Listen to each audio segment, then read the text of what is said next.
ઈશ્વરને ધન્યવાદ આપીએ છીએ પ્રભુ એ રીતે આપણી મધ્યે કાર્ય કરે છે. થેન્ક યુ સો મચ આ ગીતના માટે પ્રભુને આભાર માનીએ છીએ, પ્રભુને ધન્યવાદ આપીએ છીએ. બધાને જય મસીહ કે માફ કરજો ગરમી વધારે છે, પંખાઓ પણ વધી ગઈ ગરમ હવા ફેંકે છે. એવી પરિસ્થિતિમાં ભક્તિ સભામાં બેસવું અને વચન સાંભળવું, આરાધના કરવી એક જુદો અનુભવ છે. અને કદાચ એના કરતાં વધારે ગરમી શરૂ થાય, આ પૃથ્વી પરની ગરમી છે એના કરતાં કઈ ઘણી હજારો ગણી ગરમી એ પ્રભુ ઈસુ ખ્રિસ્તની દૂર રહેનારા માટે છે અને તે કાયમ માટે રહેશે. જો આ ગરમી ના સહન થાય તો બીજી ગરમી સહન કરીશું કેમ? અને એટલા માટે જે કોઈ પ્રભુ ઈસુ ખ્રિસ્તના માર્ગમાં ચાલે છે તેઓના માટે આવી ગરમીથી પણ કાયમ માટે બચાવ થશે. અને એ રીતે પ્રભુએ આપણને પસંદ કર્યા છે, રહ્યા છે અને નિમ્યા છે એ જગતમાં આપણે તેના બાળકો તરીકે રહીએ. ઈશ્વરનું વચન એટલા માટે પ્રભુ ઈસુ ખ્રિસ્તે પુનરુત્થાન પછી શિષ્યોને દર્શન આપીને તેઓના માટે જે વાત કહી છે તે એ છે કે તેઓના પર શ્વાસ નાખ્યો. પછી એમ કહ્યું કે તમે પવિત્ર આત્મા પામો. શ્વાસ નાખ્યા પછી પવિત્ર આત્મા પામવા માટે પ્રભુ ઈસુ ખ્રિસ્તે શિષ્યોને કહ્યું. પ્રભુ એ પવિત્ર આત્મા આપણને દાન તરીકે જે મળે એ દ્વારા આપણે પ્રભુના બાળકો તરીકે કામ કરીએ એટલા માટે પ્રાર્થના કરીએ. ચિંતા અને પવિત્ર ઈશ્વર પિતા, તમારા પવિત્ર વચનોના માટે અમે આભાર માનીએ છીએ.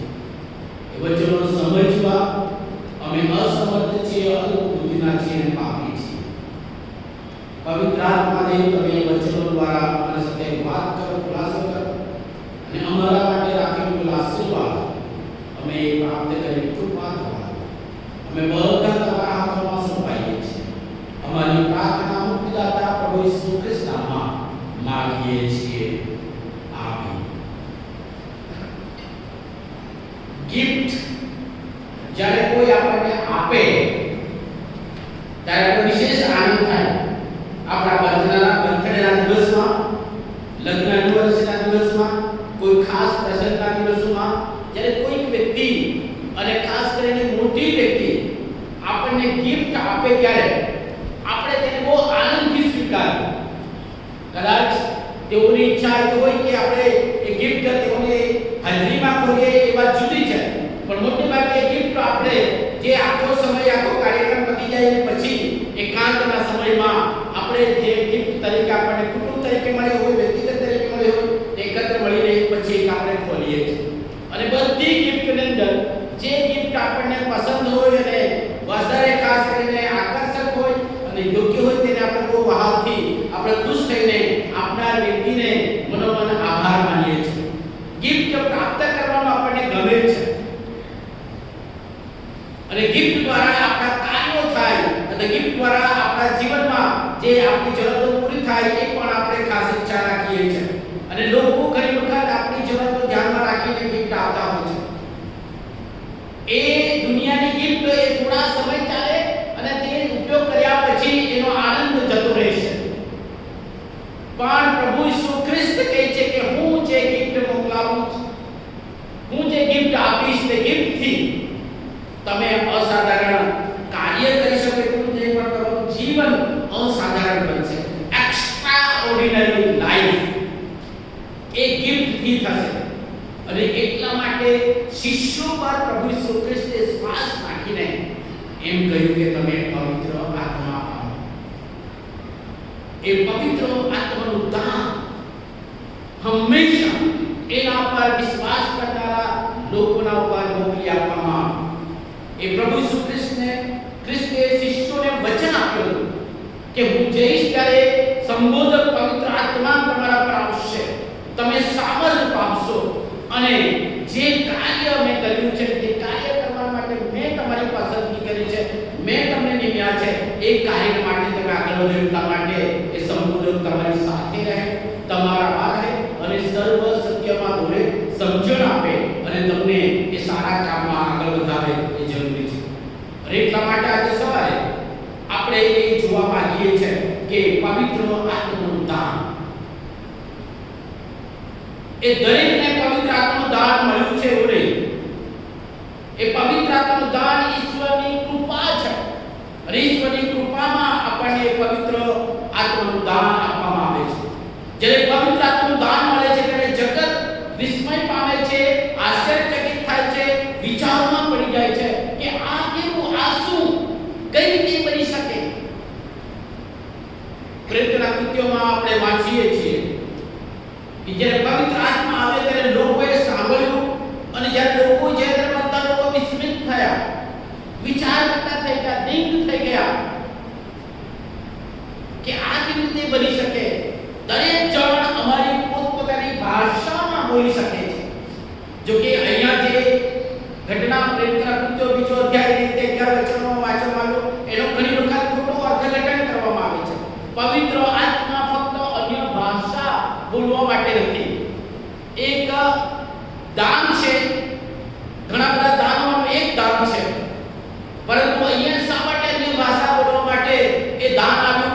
કારણ કે ત્યાં બધા જ દેશમાંથી લોકો આવ્યા હતા, બધી ભાષા બોલનારા લોકો આવ્યા હતા અને તે બધા લોકોની મધ્યે એકી સાથે પ્રભુનું પરાક્રમી કાર્યને સુવાર્તા માટે આ 120 માણસો પર પવિત્ર આત્મા આવીને અન્ય ભાષા બોલવા માટે દાન મળ્યું. અને તે લોકોને જેમ જેમ તેઓને જેવી શક્તિ આપવામાં આવી હતી એ પ્રમાણે તેઓ અન્ય ભાષામાં ઈશ્વરના પરાક્રમી કૃત્યો પ્રગટ કરવા લાગ્યા. પ્રેરિતોના કૃત્યો બીજો અધ્યાય અને તેની ચોથી કલમમાં લખવામાં આવે છે કે તેઓ સર્વ પવિત્ર આત્માથી ભરપૂર થયા અને આત્માએ જેમ તેઓને બોલવાની શક્તિ આપી તેમ તેઓ અન્ય ભાષાઓમાં બોલવા લાગ્યા. અને ત્યારે બધા વિસ્મિત થઈ ગયા, આશ્ચર્યચકિત થઈ ગયા, નવાઈ પામી.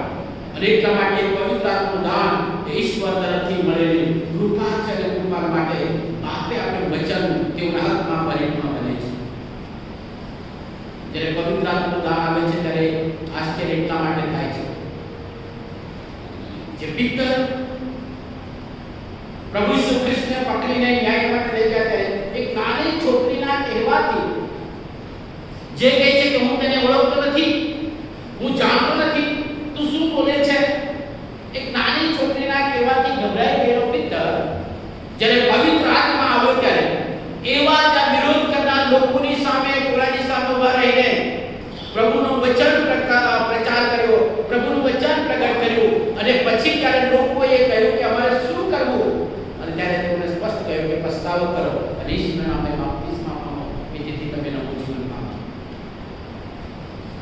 તેઓના બધા કૃત્યો જણાવ્યા પછી એમને પસ્તાવા કરવા માટેનું આહ્વાન આપ્યું અને લોકો નવાઈ પામે. કારણ કે અભણ માણસ હતો, માછીમાર હતો, ગાલિબ ન હતો, શાસ્ત્રનો પ્રવીણ કે અભ્યાસી ન હતો, અને છતાંય ઈશ્વરે એમને એક્સ્ટ્રાઓર્ડિનરી વ્યક્તિ તરીકે પવિત્ર આત્માનું દાન આપીને કાર્ય કર્યું.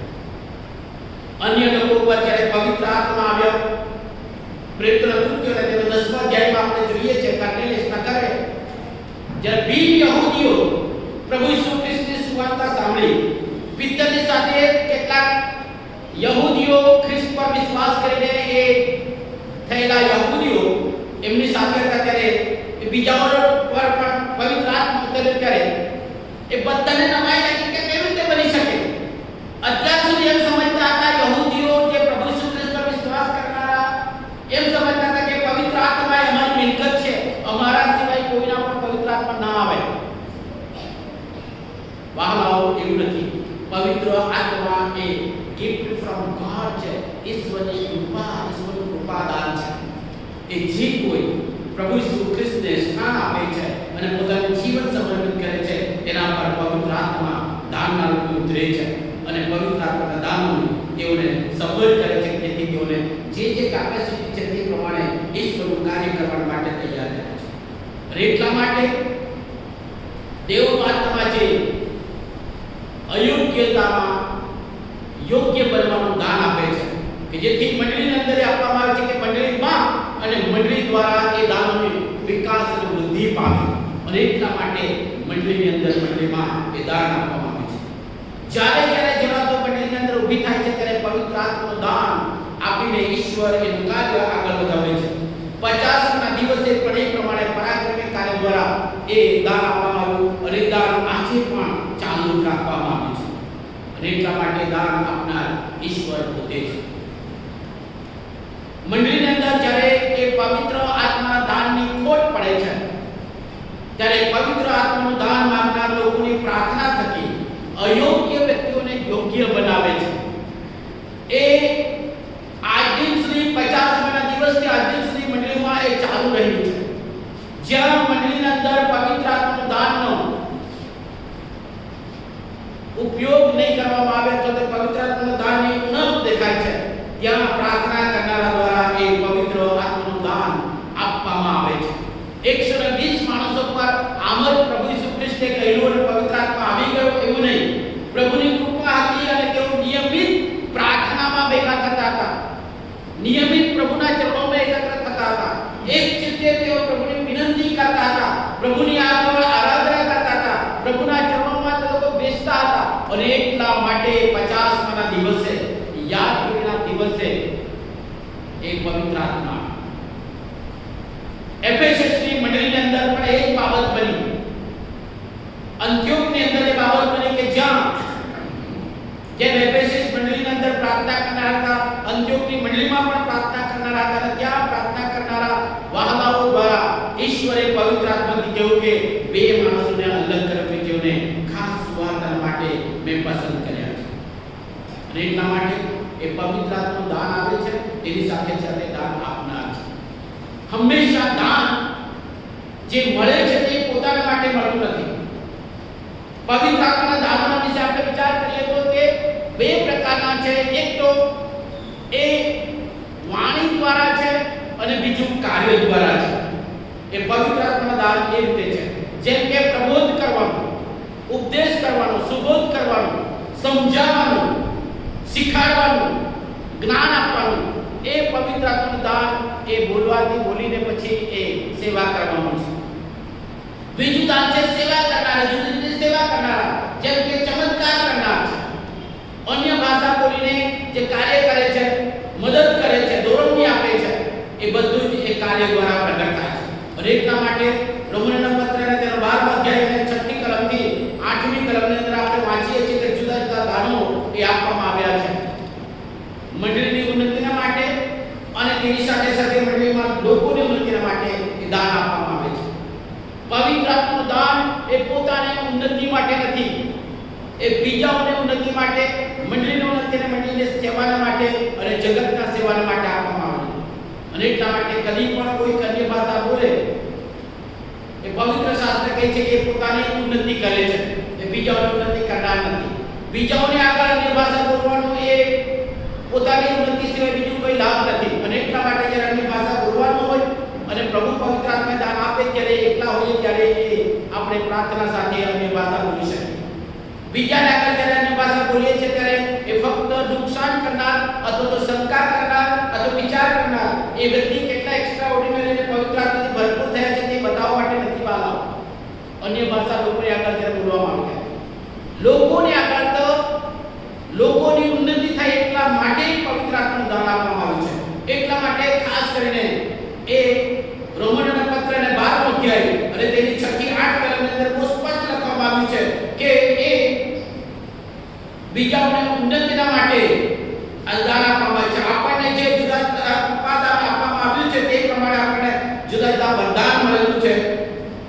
અને તેથી જો પ્રબોધ કરવાનું દાન હોય તો ત્યારે પોતાના વિશ્વાસ પ્રમાણમાં તેને પ્રબોધ કરવો, સેવા કરવાનું તો સેવામાં, શિક્ષક તરીકે તો શિક્ષણ આપવામાં, સુબોધ કરવાનું તો સુબોધ કરવામાં, દાન આપે છે તો ઉદારતાથી દાન આપવામાં, અધિકાર ચલાવવાનું દાન છે તો અધિકાર ચલાવવાનું, અને દયા કરવાનું તો મનથી દયા કરવાનું. એ દાન પવિત્ર આત્માથી આપવામાં આવે છે. પહેલો કોરિન્થીના પત્ર 12મા અધ્યાયની 4મી કલમથી આપણે 13મી કલમ સુધી વાંચ્યા કે કેવી રીતે એ દાન જુદી જુદી રીતે સેવામાં ઉપયોગી છે તે આપણે જોઈએ છે. જ્ઞાન, વિદ્યા, વિશ્વાસ, સાજાપણ, ચમત્કાર, પ્રબોધ, પરીક્ષા કરવાનું, ભિન્ન ભાષા બોલવાનું, ભાષાંતર કરવાનું, એ બધા દાનો ઈશ્વરની પવિત્ર આત્માના દાનનો એક ભાગ છે અને ઈશ્વરની કૃપા થકી મળે છે. વાલો, પવિત્ર આત્માના દાનથી ભરપૂર થયા વગર આપણે આમ જ જીવન જીવી શકતા નથી. પવિત્ર આત્મા આપણને આપવામાં આવ્યો છે અને આપણને જે દાન આપવામાં આવ્યું છે દાન તેનો ઉપયોગ કરવાનો. આ તાલંતની વાત નથી, કઈ કૌશલ્યની વાત નથી, કઈ બુદ્ધિની વાત નથી. આ કે મને આ આવડત છે એટલા માટે મેં પ્રેક્ટિસ કરીને તાલીમથી વિકાસ કરીને સેવા કરું. એ પવિત્ર આત્માનું દાન નથી, એ કૌશલ્ય છે. એ જે બુદ્ધિ આપવામાં આવે છે એ પવિત્ર આત્માનું દાન નથી, એ બુદ્ધિ ઈશ્વર તરફથી પણ મળેલી એક ભેટ છે. પરંતુ પવિત્ર આત્માનું દાન આપણી નિર્બળતામાં ઈશ્વરના વિશ્વાસુપણામાં જ્યારે આપણે રહીએ છીએ, ઈશ્વરના આધીન થઈએ છીએ, ત્યારે સમર્પિત બનીએ છીએ, આપણું જીવન ઈશ્વરના માર્ગમાં સંપૂર્ણપણે સમર્પિત થઈ છે, ત્યારે એ દાન મળે છે.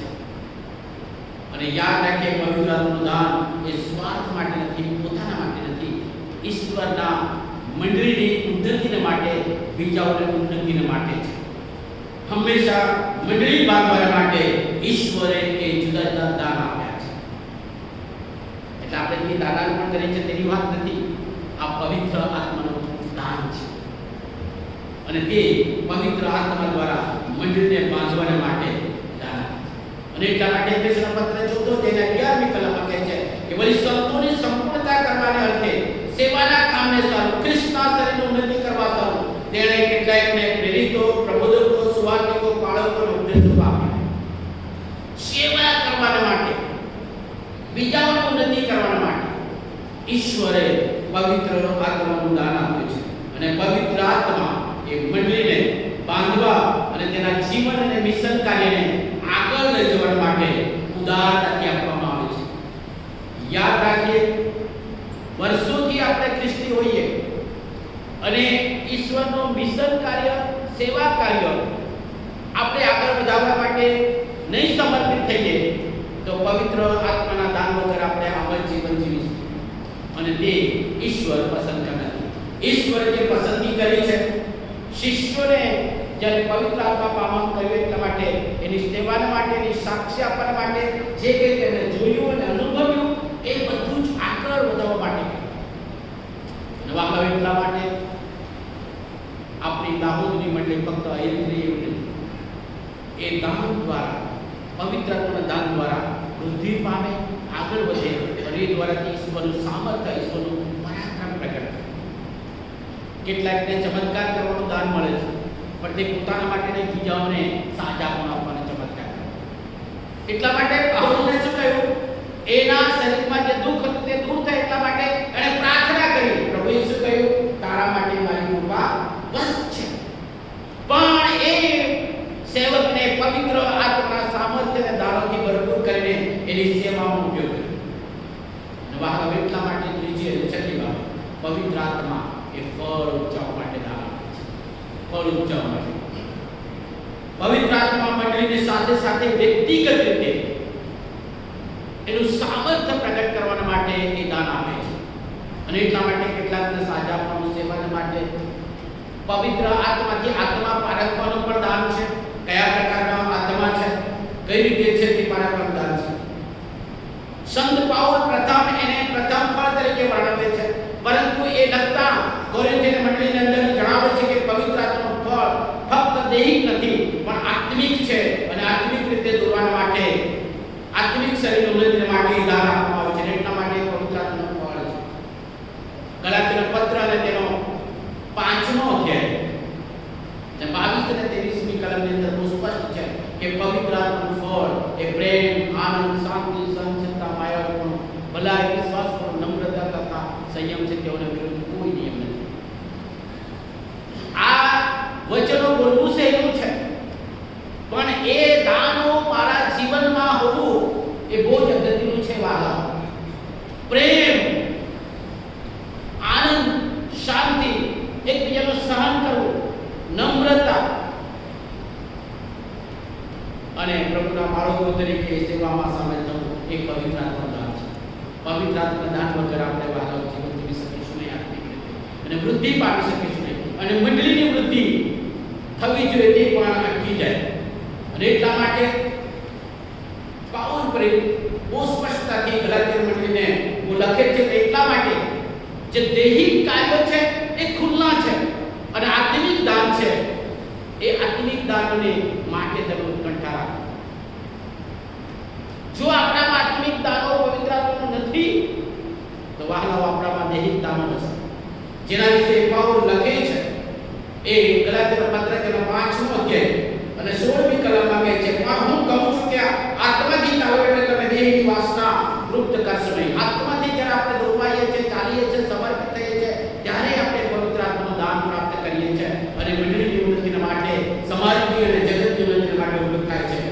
દૈહિક રીતે ચાલીએ છીએ તો આપણે દૈહિક વાસના પૂરી કરીએ છીએ.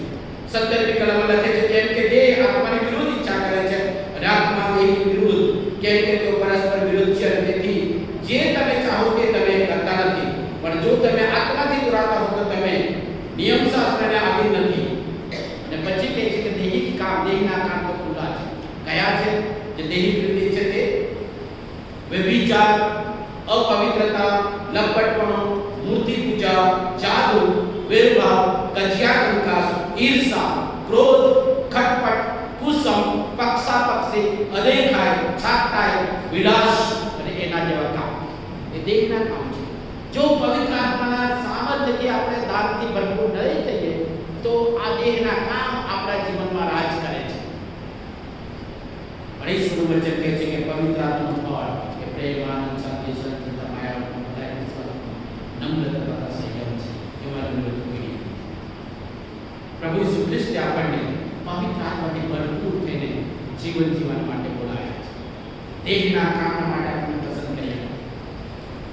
ઈશ્વર પોતે ઉદારતાથી પ્રભુ ઈસુ ખ્રિસ્તે મારફતે આપણને પવિત્ર આત્માનું દાન આપવા માટે કહે છે.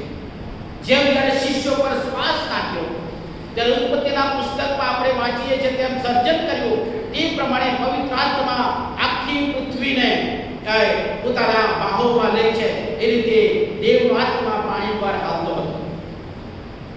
ઈશ્વર પવિત્ર આત્માથી એ રીતે આપણને ભરપૂર કરવા માંગે છે. બાપ્તિસ્માના સમયમાં પ્રભુ ઈસુ ખ્રિસ્ત પર પવિત્ર આત્મા ઉતર્યો કે જેથી લોકો જાણી શકે કે અભિષિક્ત વ્યક્તિ છે અને જગતના ઉદ્ધાર કરનાર દેવનો ભગવાન છે. જગત આપણને ઓળખવા માંગે છે. આપણે ઓર્ડિનરી વ્યક્તિ હોઈએ, સામાન્ય વ્યક્તિ છે, આપણામાં કઈ સારા પણ ના હોય. આપણે એમ પણ કહી શકીએ કે આપણને પ્રાર્થના કરતા ને આવડે, બરાબર બાઇબલ વાંચતા ને આવડે, લોકોને આગળ બોલતા ને આવડે, કોઈ વાંધો નહીં, પણ તમારું જીવન પ્રભુને સંપૂર્ણપણે સમર્પિત કરવું જોઈએ. પ્રભુની આધીનતામાં લાવીએ કે જેથી એ માગવાથી નહીં પણ ઈશ્વરની કૃપા છે કે પવિત્ર આત્માનું ફળ અને પવિત્ર આત્માનું દાન આપણને મળે. અને એ દાન દ્વારા જગતમાં આપણે પિત્તરની જેમ, જગતની અંદર ઘણા બધા મિશનરીઓની જેમ, જગતમાં ઘણા બધા સેવકોની જેમ આપણે કાર્ય કરવા માટે ઈશ્વરે આપણી પસંદગી કરી છે. આપણે સામાન્ય નથી, અસામાન્ય લોકો છે. આપણી નિર્બળતા ઈશ્વર તેનું પરાક્રમ પ્રગટ કરવા માંગે છે. અને એટલા માટે પવિત્રતાનું દાન આપવા માંગે છે.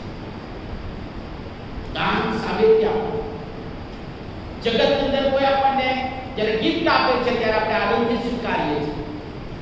પરમેશ્વર પોતે જગતની બધી જ કિંમતી વસ્તુઓ કરતા પણ અવિનાશી જીવનમાં લઈ જનાર અને જગતમાં મહિમા કરનાર એવી ગિફ્ટ આપવા માંગે છે. અને તે પવિત્ર આત્માનું દાન.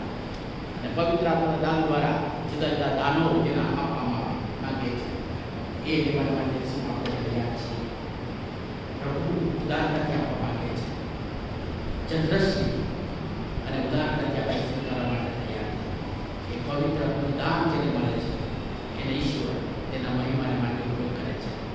આપણે કોઈ પણ વ્યક્તિ હોય, ઈશ્વર તેના મહિમાને માટે શિષ્યોને પવિત્ર આત્મા પામવા કહ્યું. અને એ પવિત્ર આત્મા ઈશ્વર આપણને આપવા માંગે છે. કદાચ એ અનુભવ નથી હોતો, પ્રભુ આજે અનુભવ કરાવે છે.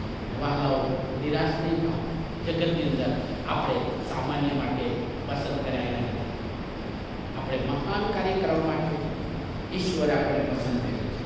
આપણે કોઈ પણ વ્યક્તિ યાદ રાખીએ, બુદ્ધિ, આવડત, હોશિયારી, તાલન્ટ, જગતની બધી બાબતો એની અંદર કામ આવશે નહીં. ઈશ્વરનું દાન છે અને પવિત્ર આત્મા પામીને ઈશ્વરના મહિમા માટે કે જેથી આ મંડળી દ્વારા ઈશ્વરના કાર્યો બીજા સુધી પહોંચી શકે.